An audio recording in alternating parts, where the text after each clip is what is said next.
I was assigned to the off-season firewatch shift at Station 47.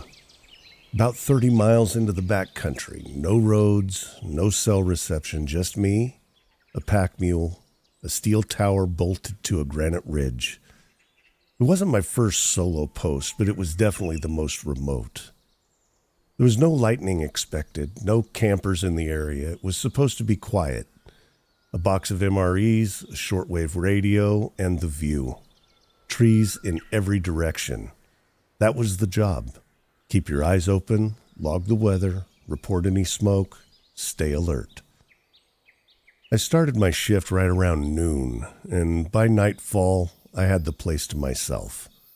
One steel door at the base, one ladder, 70 feet of air between me and the ground. I brought a book, a thermos of coffee, and planned to catch a few hours of sleep before sunrise. The quiet was different up there. You can hear every breeze whistling through the metal, every creak, even your own heartbeat sometimes. Around 10:30, I heard a sharp clang below me. Not loud, just one metallic click or something, you know? I looked down from the trapdoor hatch, but there was nothing. It could have been anything. It could have been the wind hitting the lower stairs. It could have been, something loose that creaked, The whole thing shifts with the cold weather. I tried not to think about it. I fell asleep probably around midnight. Then something woke me up. It was another sound, but it wasn't really a clanking sound. It wasn't a creak. It was a footstep on one of the rungs. I held my breath. The ladder groaned once more, just one more rung, and then silence. I sat in the dark listening for 5 full minutes, and there was nothing. I turned on my flashlight and cracked the hatch and scanned down the ladder. It was empty. Still, I locked the hatch. I didn't even realize it had a lock until just then. Then at around 3:30 in the morning, it happened again. 3 slow steps. My mouth went dry. I didn't speak. I didn't move. The steps stopped maybe 10 feet below the platform. I shined my light down there again, and there was nothing. There was no more sound either. Just that feeling like someone was still down there waiting. At about 4:40 or so, I heard a knock. Not on the trapdoor. It was on the wall just outside of the cabin. 3 soft knocks. No wind, no branches, no animals climbed 70 feet of steel. I didn't move. I didn't speak. I just sat in the corner with my flashlight off and watched for the horizon. The sun felt like it would never come up. At dawn, I opened the hatch slowly. I didn't want to, but I had to. The ladder was empty. No rope, no signs of gear. But the dirt around the base of the tower was covered in footprints, circles, wide loops. Someone had been pacing down there for hours. I radioed in for reassignment as soon as I got signal. I don't know who or what was down there, but I know this. That person didn't just hike in. They didn't bring supplies. They didn't leave any sign that they were ever even there other than those footprints. And they knew exactly where to stop on the ladder right before I could see them.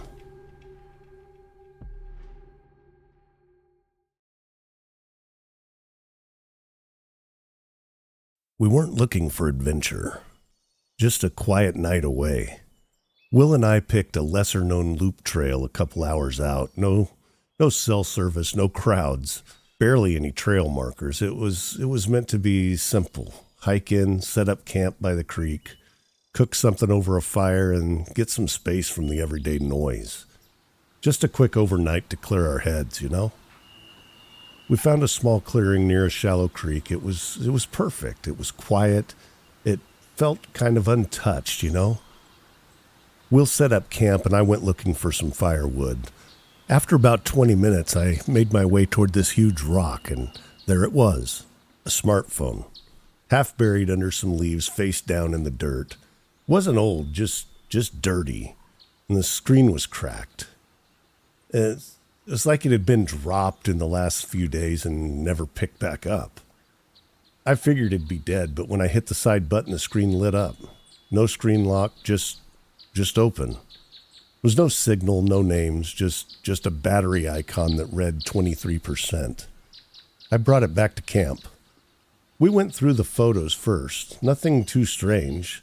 Just a young couple on a hike, laughing, selfies near a waterfall, a goofy video of the guy slipping on some rocks.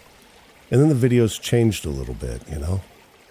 Around the third or fourth clip, a new person showed up. A man, a middle-aged, pale, clean-shaven, jeans and brown canvas jacket. The couple films him from across a small fire, but it almost seems like they were trying to film covertly.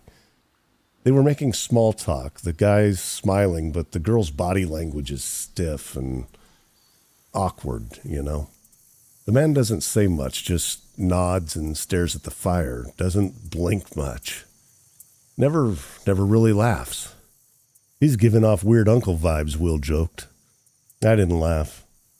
The next clip, the couple's filming themselves again, but they're even quieter now. Their jokes feel more like whispers. Behind them in the blurred background's the same guy sitting on a log, just kind of watching. The next few videos are shorter. The camera's in a pocket or left recording on the ground, aimed at shoes or grass. You can hear the man's voice asking weird questions, Where do you two live? Do you think anybody else is out here? What time do you go to sleep? Then came the clip that got me. It's the boyfriend. He's whispering into the mic. He's crouched behind a rock. It's nighttime, and his breathing is heavy and panicked. He was outside our tent, just standing there. I don't know where Jen is. I don't know where. And then it just ended. That was the end of the video. It didn't cut off. It didn't seem like anything had happened. It's just that was the end of the video. I looked at Will and I said, "Did that clearing look familiar to you?"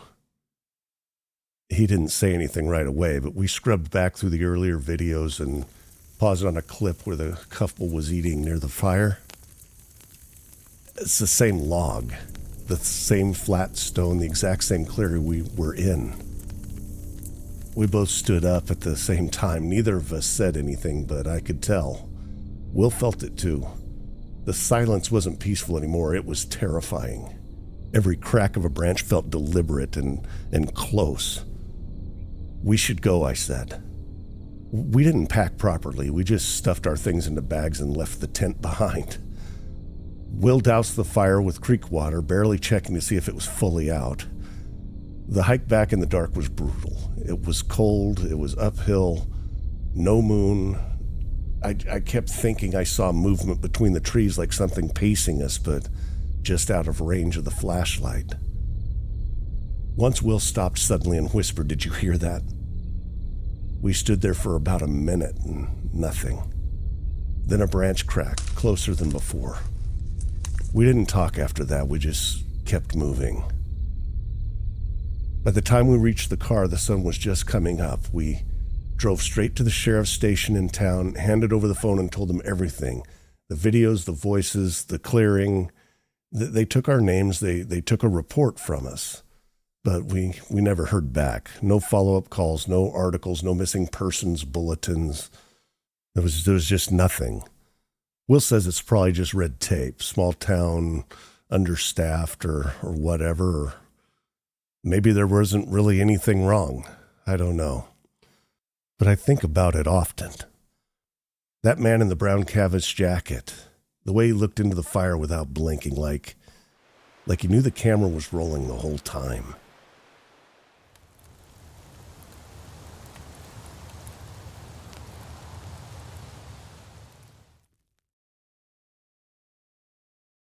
I didn't plan to be out that long.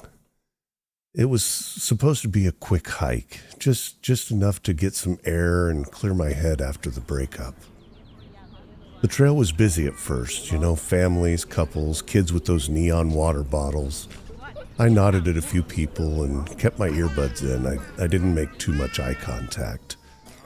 I just needed to be away for a bit. About a mile in, there was a fork. The main trail just kept curving along the ridge, but to the right there was a smaller path. It was narrow, partially overgrown, no signs, no footprints, and I don't know why, but I took it. I just wanted quiet, I wanted to be alone. I walked for maybe an hour, and, there was no service, no sounds except for my boots and, and the wind. It actually felt very peaceful. But then I finally tried to head back, and nothing really looked familiar. I turned around, I walked for 20 minutes. It seemed like the trail was gone. That calm, clear-headed feeling, it started to drain out of me pretty fast. Every direction looked the same: trees, brush, uneven ground. I wasn't panicking yet, but my chest was starting to feel kind of tight, a little claustrophobic. I kept moving, figuring I'd run into the main trail again. Instead, I found a camp. Not a campsite, but a camp. Someone had been living out there. A blue tarp strung between two trees, a fire pit still black with ash, a rusted pan, a half-empty water jug, a filthy-looking blanket laid out on a foam pad. There was no person in sight. It didn't look abandoned. It looked active, like whoever lived there had just kind of stepped away for a bit. I called out, "Hello?" but there was nothing. I didn't go closer. I didn't touch anything. My gut told me not to. In fact, my gut told me to get the hell away from there. That's when the quiet started to feel really, really wrong. I backed away and I kept moving. I tried to circle around and find some kind of a landmark, but it was like the forest had closed in behind me. By sundown, I was sweaty, I was jumpy. Every snapped twig made me spin around. I couldn't shake the feeling that I wasn't alone anymore. I didn't have a flashlight, just my phone, and it was already down to 32%. I found a small clearing and decided to stay put until morning. I didn't sleep. I just sat against a tree with my knees up, trying not to freak out. Then I heard it. Footsteps. Not animals, not wind. It was footsteps. Slow and kind of quiet just outside the edge of the clearing. I held my breath. They stopped when I looked every time. I flashed my phone's light toward the sound, but it was just trees, nothing else. But I knew someone was there. Someone's watching me. It went on like that for hours, just beyond sight, just out of reach. At some point, I must have dozed off because when I opened my eyes again, the sun was starting to come up, And there, at the edge of the clearing, were footprints. Not mine. Not a hiker's boot either. It looked like a worn-out shoe with the tread almost gone kind of footprints, And they were facing me. I got up and started moving. No particular direction, just moving away. By midday, I heard something. Voices. Kids. A dog barking. I pushed through the thick line of trees and almost collapsed onto the main trail. A couple with a golden retriever looked at me like I was some kind of wild animal. "You okay, man?" I nodded. I was a little breathless, and I said, "Yeah, just got turned around." And they walked me back to the parking lot. I didn't tell them anything. I didn't want to sound crazy. But before I left, I looked back at the tree line. It was dense and dark, and I couldn't see anyone, but I felt it. Like someone was there that shouldn't be.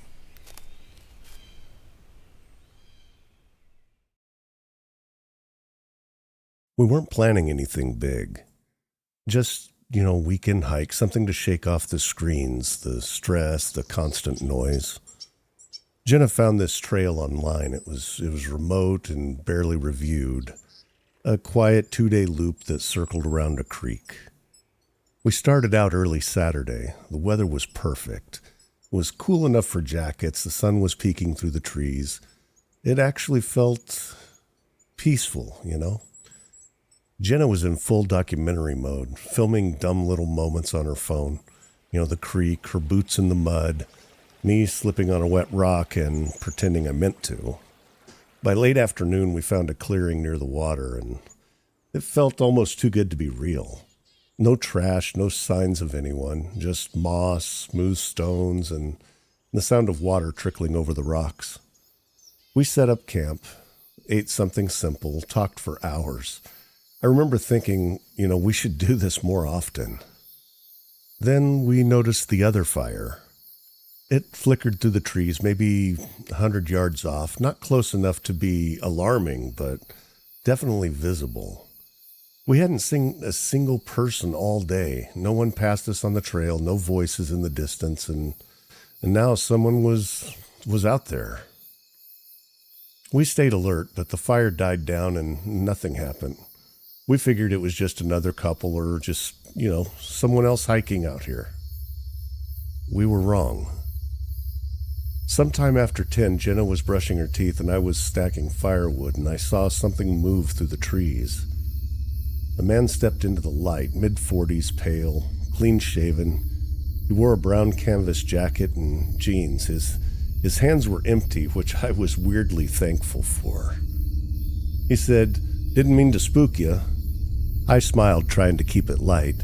"You camping out here too?" He nodded his head slowly. "Just me."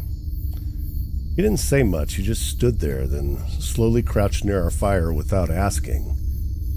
His voice was low and polite on the surface, but there was something off about his pauses, you know.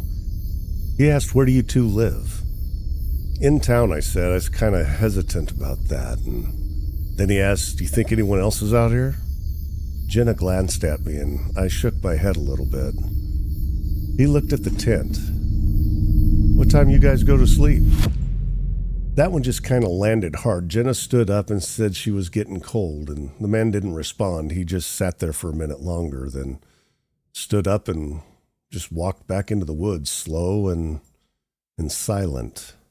We didn't speak until we were zipped into the tent. I asked if she felt weird about him, and she nodded immediately. Around 2:30 a.m., we heard movement outside, slow footsteps, circling, pausing, breathing. I held my breath for as long as I could till my chest started to hurt. Then it stopped. I waited another 10 minutes before unzipping the flap. Just enough to peek, you know. No one. But in the dirt right outside the tent was a small flat stone that hadn't been there before. We didn't wait for morning. We packed in the dark, hands shaking, trying not to make noises, but moving fast, like we were running from something. The trail markers didn't make sense anymore. The paths twisted and forked where they shouldn't have, or at least so it seemed, but no matter which way we went, it felt like we were just circling back. Then we were back. We were back at the same clearing, the same creek. And there he was, sitting on the log. There's no fire. He was just sitting there. We didn't say a word. We turned and moved faster, our hearts pounding in the confusion of switching trails and trying to find higher ground. Jenna and I got separated. I spun around calling her name, but there was nothing, no footsteps, no answer. I crouched behind a big rock, pulling out her phone and hitting record, whispering, barely audible, barely able to breathe. He was just outside our tent and just standing there. I can't find Jenna. I don't know where she's at. A branch snapped nearby and I shut the screen off and I pressed my back hard against the rock. I was shaking. After what felt like forever, a faint voice called out, "Hey!" It was Jenna. She came running, breathless and scared. We grabbed each other and we were too stunned to speak, but we ran. No trail, no plan, we just ran away. We finally made it to the trailhead before sunrise. Seeing the car felt like a total lifeline. We drove off in silence. We drove for a while, and then Jenna realized she didn't have her phone. I probably dropped it in the chaos. We kind of thought about going back for it for about a second. But then we both decided it might be time for Jenna to just get a new phone.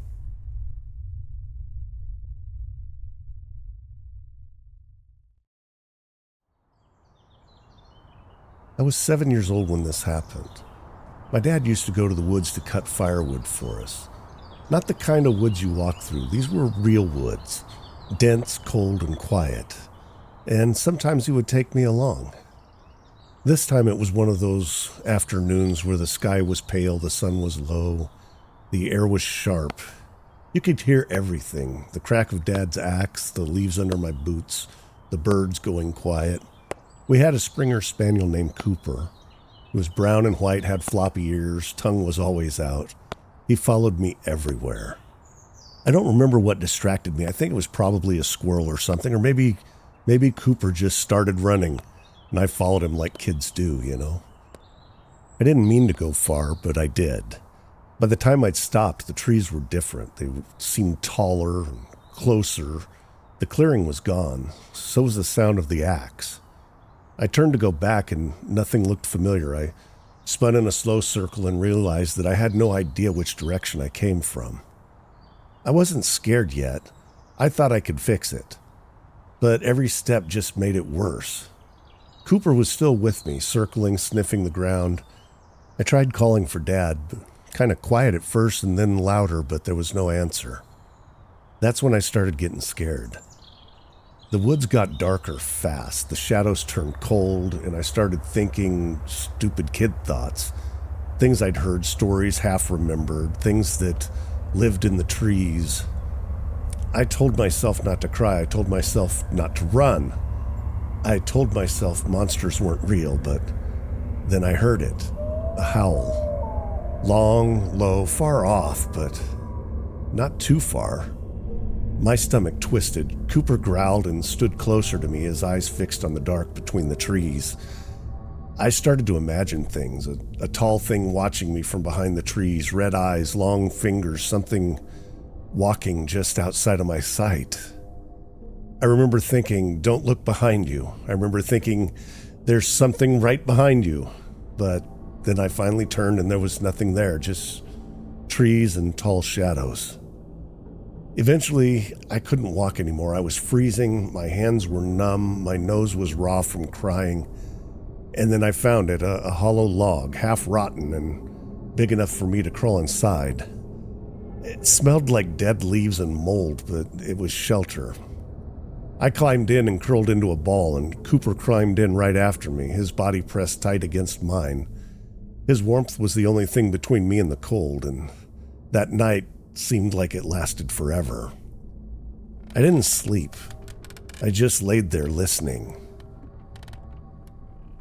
At one point I heard something just outside the log. Deep, slow, heavy. I told myself it was the wind, but wind doesn't make that sound. Cooper growled low again. Just once. Then he laid his head across my legs and didn't move. I kept thinking, if I stay quiet, the thing won't find me. I don't know what time it was when I finally fell asleep, but the next thing I remember was hearing voices. Distant at first, then louder. My name. They were shouting my name again and again. Cooper shot up and started barking, loud and sharp, and then I heard my dad's voice shout back. They found us a few minutes later. I was buried in the log. My eyes were swollen, my face was streaked with tears and dirt. Dad pulled me out and carried me home. Cooper trotted behind, tail wagging like nothing had happened. They said I was out there for almost 12 hours. Sometimes when I dream about it, I still hear the breathing. I still feel the darkness.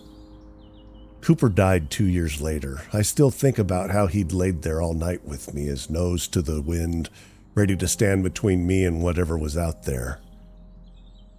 To be honest, I barely remember him, but he was the best friend I ever had.